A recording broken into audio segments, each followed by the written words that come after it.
am super pumped. Ahmed and I have been doing this a couple times. This is round 3. So I am so honored it's the power of Twitter that I just wrote him on Twitter and he wrote me back.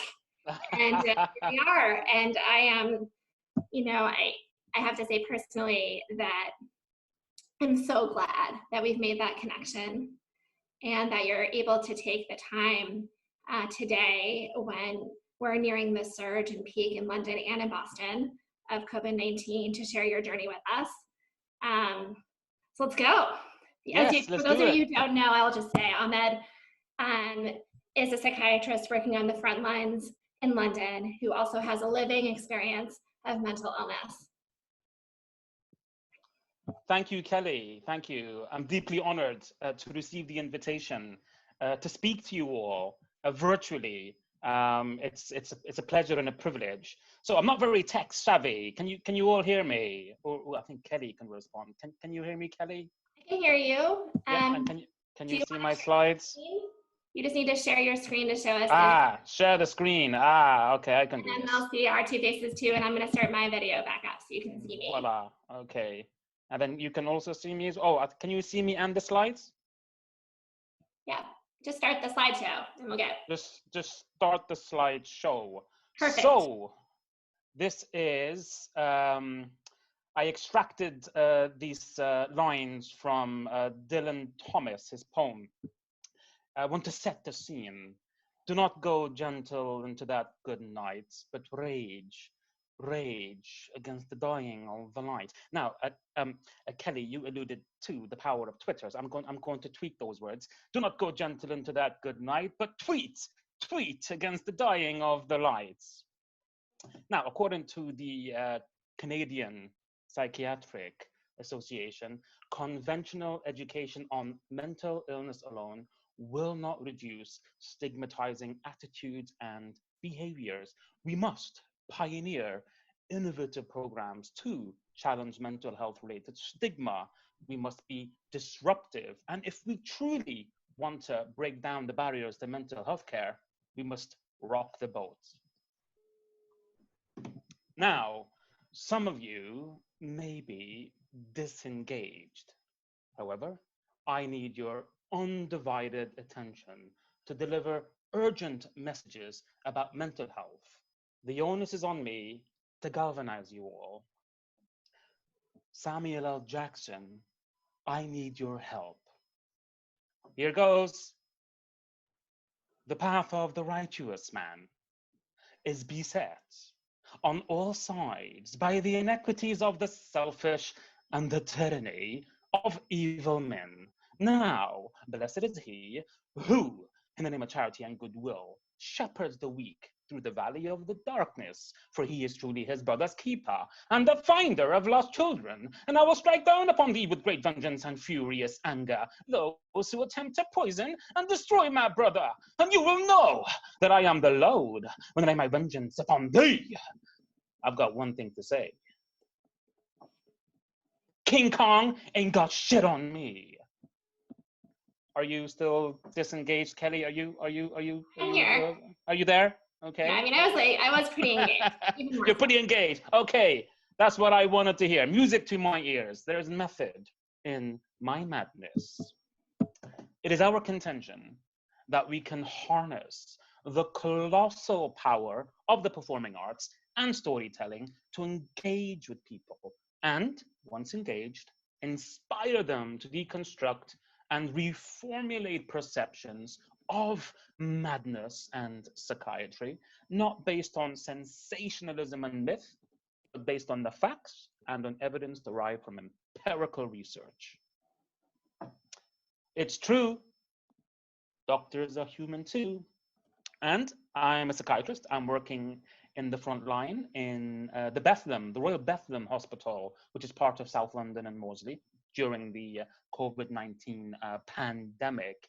And this is yours truly donning personal protective equipment. I know that they say the eyes are the windows to a person's soul, and you might be able to discern that I'm not looking very protected, and some concerns have been raised about PPE. This is the first time I donned PPE. I was asked to examine a patient who was COVID-19 positive. How did I feel? I was petrified. I was afraid that I would contract the virus, and that I would transmit it to other patients and to colleagues and to my loved ones. And in the UK, 25% of doctors are on sick leave at the moment. So we're really feeling overwhelmed. I mean, for example, last week, there were 5 doctors on the ward, and this week, there was only 1 doctor, that was me. And so it feels like one by one, doctors are going down, but the rates of COVID-19 are increasing.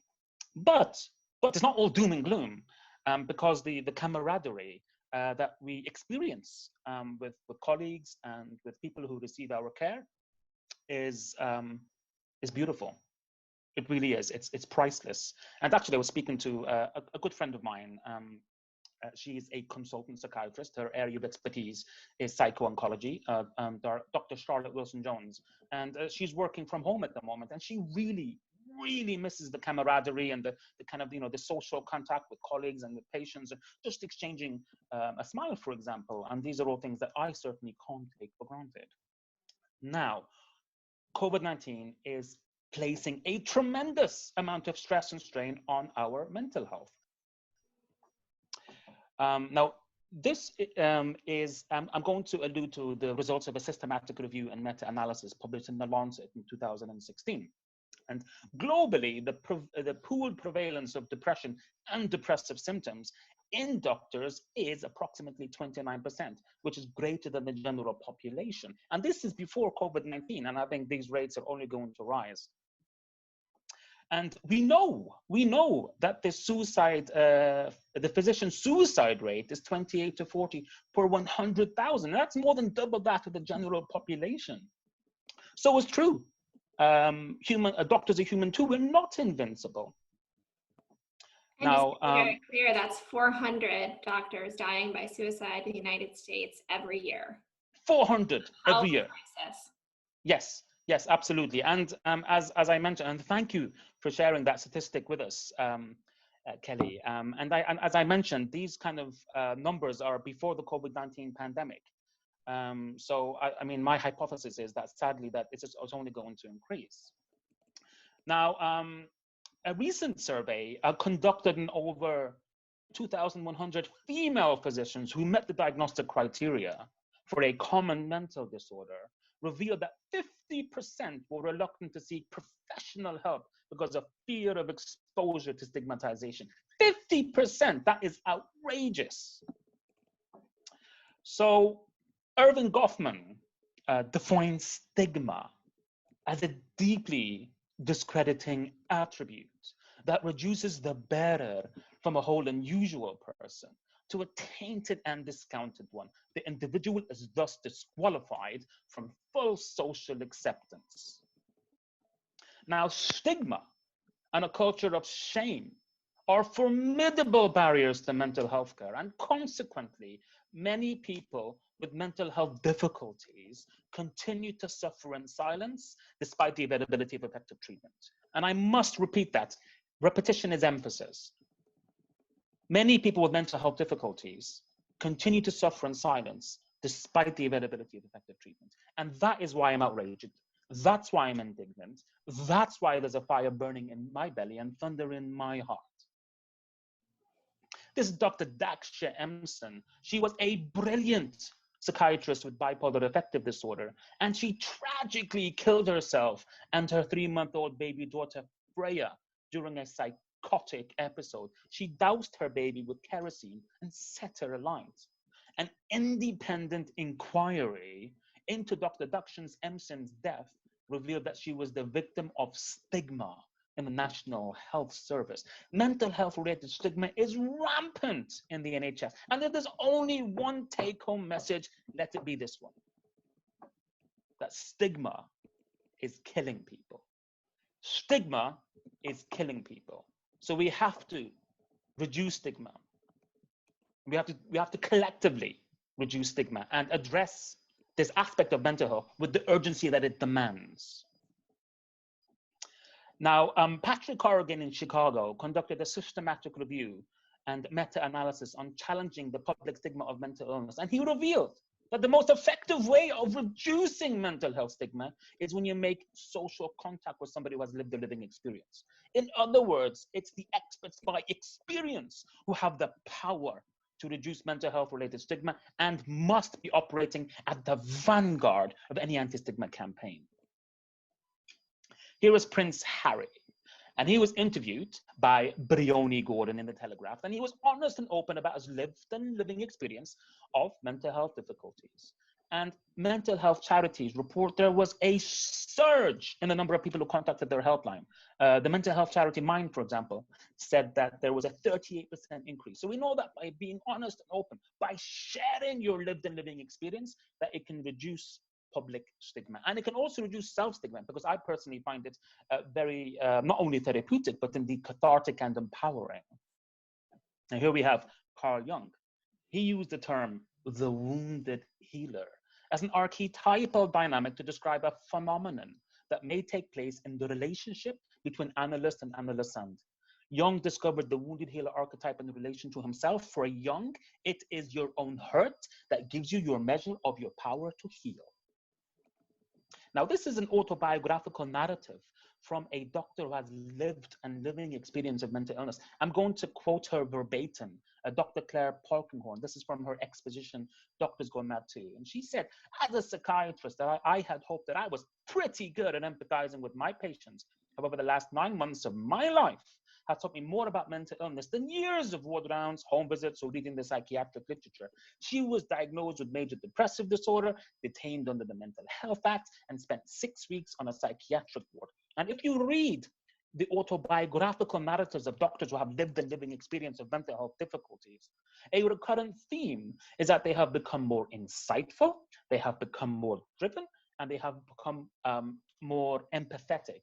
And without a doubt, my lived and living experience of mental illness has not only made me a better doctor, it has made me a better human being. So I wanted to share my story. And thank you so much, Kelly, for inviting me to share my story with you all. And I will begin on the 10th of July, 2000. That was a turning point in my life. I was in Beirut International Airport, and I was bidding farewell to my parents. A week before, I had just graduated from high school, and prospects in the Lebanon at the time were not looking too good. And we just felt that there would be more opportunities for us in the UK. And Kelly, this might shatter my masculine bravado, but I'd be lying if I didn't say that I shed a few tears. I mean, I was saying goodbye to my mom, my mama, you know, and I was leaving everything that I loved behind me. And it was like, you mean the hope, we had high hopes for the better future, but we didn't know what was ahead of us. And it was that kind of, you know, the ambiguity and the fear. And it's not easy. It's not easy leaving your parents behind you. So we arrived in the UK, and the expectation was that we would just walk into medical school, that the gates of medical school would be wide open for us. I graduated top of the school that I attended in the Lebanon. The reality, however, was very different. And I was a janitor. I was 17 years of age. I was cleaning floors on minimum wage in the morning. And then I was a stock advisor. I was stacking shelves in supermarkets throughout the night. And the calluses on my hands were testament to the toil of my labor. And how did I feel at the time? Well, I can't deny it. When I saw other people my age, teenagers, living with their parents and studying for their exams to get into medical school, I felt melancholic. I couldn't derive comfort from the immediate presence of my family. However, I was aware that in the UK, an education is a birthright. And I would admonish myself if I squandered that decent shot at life, that golden opportunity. So I worked 60, 70 hours a week to put a roof over my head and food in my stomach. And then the subsequent year, I continued to work full time, and I enrolled into a pre-med, a sixth form college. And I spoke to the head of the sixth form at the time. She asked me, what do you want to do with your life? And I said, well, I want to become a doctor. And she laughed at my face, Kelly. She laughed at my face and said, ha, you can't become a doctor. Medical school is oversubscribed. It's the most competitive program in university. Pick something else.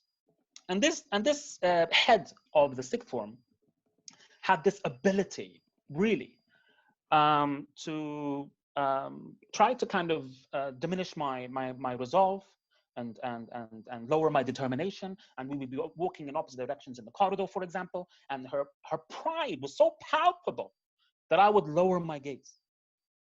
However, something astonishing occurred. On the day that the pre-med exams were announced, there was a role reversal. And the head of the sixth form walked down the corridor with her gaze fixed to the floor.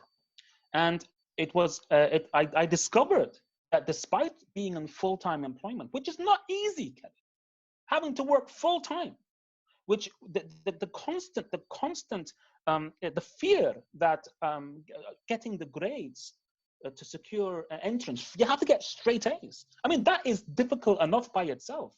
And there are also so many other things I was negotiating. Right. But by the grace of God, I received 100 out of 100 in my exam, which was the highest mark in the history of the school. And the head of the sixth form was mistaken. She had this, like I said, this ability to try to diminish my resolve. She made me feel like I was this dirty little immigrant with delusions of grandeur. But the reality is that I had the talent, and I worked Really incredibly hard. Oh my God, I don't know how I did it, but I secured straight A grades. I matriculated into Manchester Medical School, and it reminded me of this quote by the Lawrence of Arabia: "All men dream, but not equally. Those who dream by night, in the dusty recesses of their minds, wake in the day to find that it was vanity. But the dreamers of the day are dangerous men, for they may act their dreams with open eyes to make them possible." And slowly but surely, I was starting to realize my dream. However, in 2006, when I was at my third year of medical school, I woke up one morning to discover that my hometown in Lebanon was bombed and that hundreds of people were killed overnight. My world turned upside down. My nightmare turned into reality. And I would see the front page headlines. I would see harrowing pictures of dismembered babies, dead bodies strewn on the streets of Lebanon. I was sensitized to the events that were unfolding in Lebanon at the time. And I'll quote C.S. Myers in The Lancet. He said, "Everyone has a breaking point.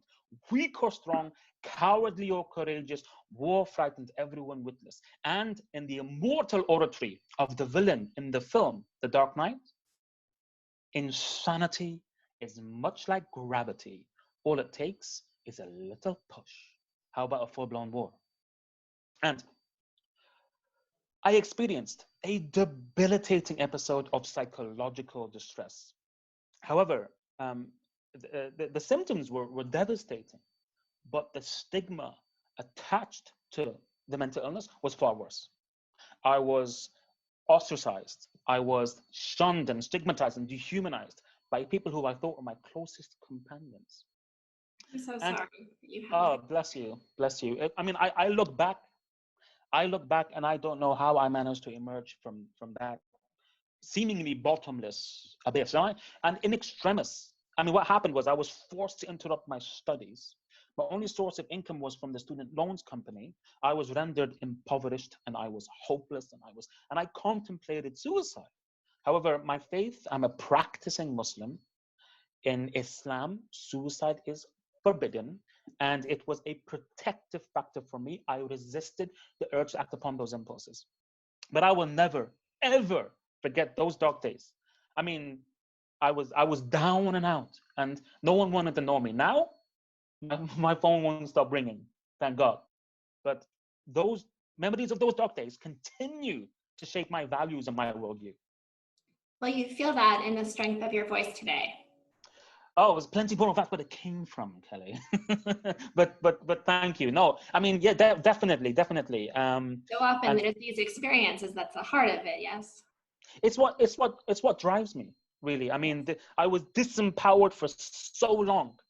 And it's not easy. I spoke about stigma, but there's also something called intersectionality, when there are multiple layers of stigma. And at the time, I was a Muslim man from an ethnic minority background with mental illness. That's the triple stigma right there, the triple whammy.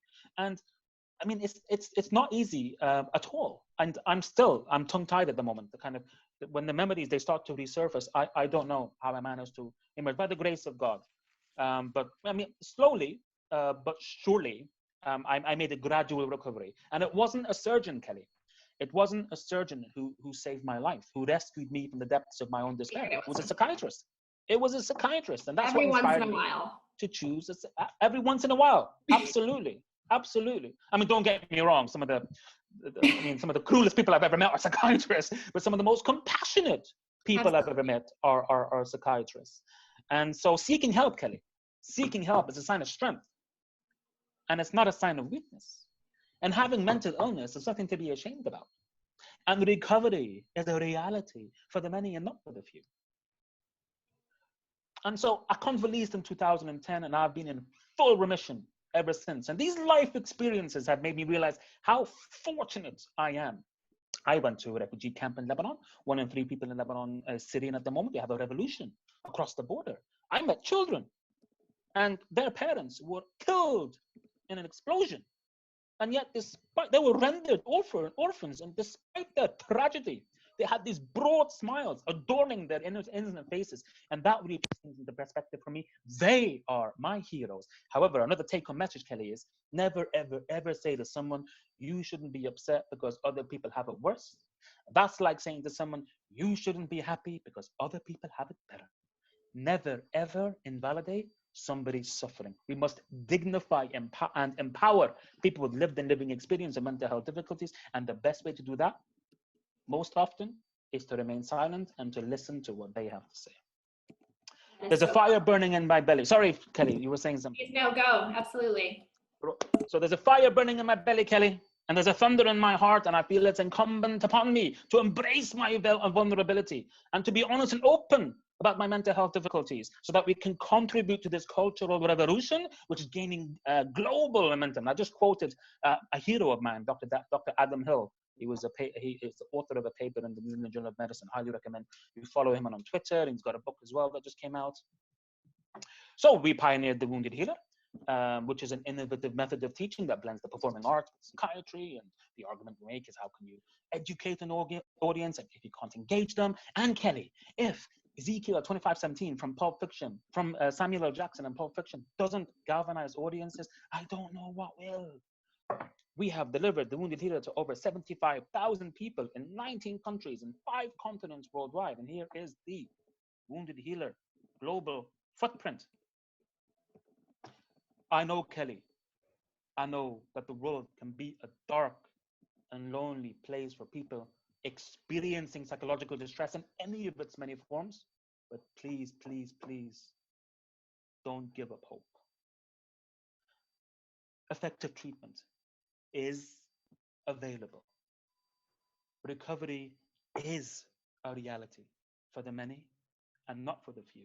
You can function again. You can make meaningful and important contributions to society.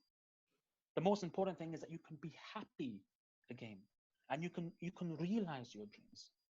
And not only can you function, if what makes you happy is to be the best of what you do, then you can be the best of what you do too. K. Redfield Jamison said, an artist survives, describes, and transforms psychological suffering into an experience with universal meaning, so that his or her own journey becomes one that others better protected can take. So this is my poem that we will close with. It's called The Conflagration in My Wake. Regard the conflagration in my wake, an inexorable inferno, burning bridge after bridge. Emancipate me from the shackles of my mind. Release me, I beseech thee, from the indignations of my past. Take up the quill, I will, and relate my tale of woe I shall. But wait, there's an incandescent silver lining. Was it not the mystic Khalil Gibran who proclaimed, the more melancholy carves into your being, the more jubilation it can contain? And even the beauty of birth, even the beauty of birth will leave its own scars. So adorn my face then, not with a masquerade, but with a smile that never fades. And patient no more, but healer now I am. And off into the kingdom of the sick I shall foray, with the lineament and manner born out of experience as my instruments of healing. And as I behold my neighbor's gaze, she whispers unto me, you're a good doctor, Dr. Hankir. An unbridled joy just gushes forth from my heart. It's not me who heals you, my dear, but it's you who heals me. So, people with mental health difficulties will never succeed and are doomed to underachievement. Is that a myth? Or is that a fact? So I left my family, Kelly, when I was 17 years old in Lebanon. And I arrived in the UK. And I was a janitor cleaning floors in the morning. And I was stacking shelves in supermarkets at night. I was working 60, 78 hours a week on minimum wage, calluses on my hands, testament to the toil of my labor. I enrolled into a sixth form college, only to discover 3 years later that my hometown was bombed and that my world had turned upside down. I experienced a debilitating episode of mental illness. I was dehumanized, I was shunned, I was ostracized, and in extremis, I contemplated suicide. However, I resisted the urge to act upon those suicidal thoughts because Islam for me is a protective factor. As a practicing Muslim, I gradually recovered, sought help from a psychiatrist, and sought advice from my imam in my local mosque. I got back on track and I recovered, Kelly.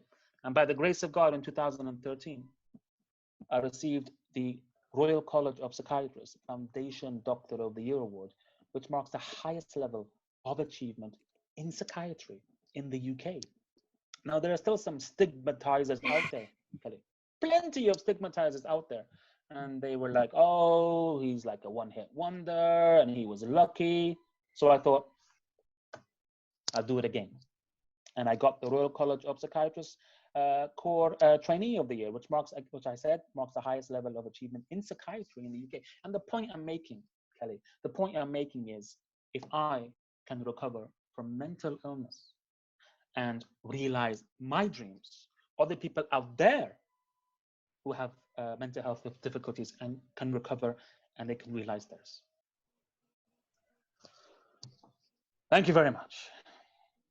And I'm just so honored to have been able to listen to your story. And I just wanted to say that, please stay with us for the next part of the discussion, but that is the whole reason this initiative exists.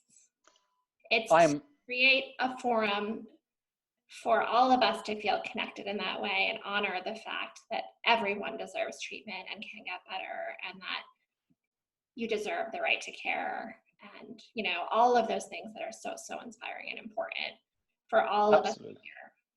Absolutely. The honor. I'm deeply honored as well, and I'm really feeling the love, Kelly. I know. Really I felt like it was isn't it? Like 3 times every Easter. Like, oh my, yeah. We had lots of fun.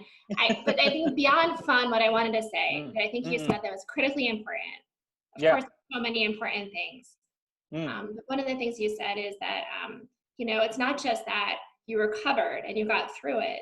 Yeah. It's that experience of suffering and fear and all of those ups, and that's also part of your creativity and part of who you are as a person, and part of the depth of empathy you bring to the people you care for, and people in your lives. And it's important to know that, I think. Absolutely. I want you to hear that. And I think for a lot of people who are on the webinar, we see you, we see your words, and we know that there are elements of this that are so important, essential to hold on to. I think that many healthcare clinicians do recognize that beliefs about mental illness impact their decision making. That's something we talk a lot about at Mass General. You know, that's something we want to change, but we recognize that we suck at talking about mental illness. We do, and that needs to change, and that's why we're having this virtual conference. We advocate, and you know, Ahmed, please do stay with us if you can for the next 20 minutes. I'm on call. You're on call, so you may have to leave. No, it's okay. But it's you're only so on the front lines. It's so important for me. I'm doing it's in Lambeth Hospital, which, for your information, has the highest rates of psychosis and HIV on the planet. But that's at 9 o'clock, and I'm going to stay. I'm not going anywhere, Kelly. Oh, well, I don't want to take I'll stay right here for the next 30 minutes. You know, I'll have to come to the hospital at some point. I do. It actually is a really nice bridge to our next segment, which is really about advocating for the essential right to care, whether that be mental health care or cancer care. Here in Massachusetts, we are both. So we just want to, you don't mind just stopping sharing your screen, Ahmed? Then I've got to stop that. Okay, how do I do that? We'll welcome our other panelists on board. Okay, I can do this.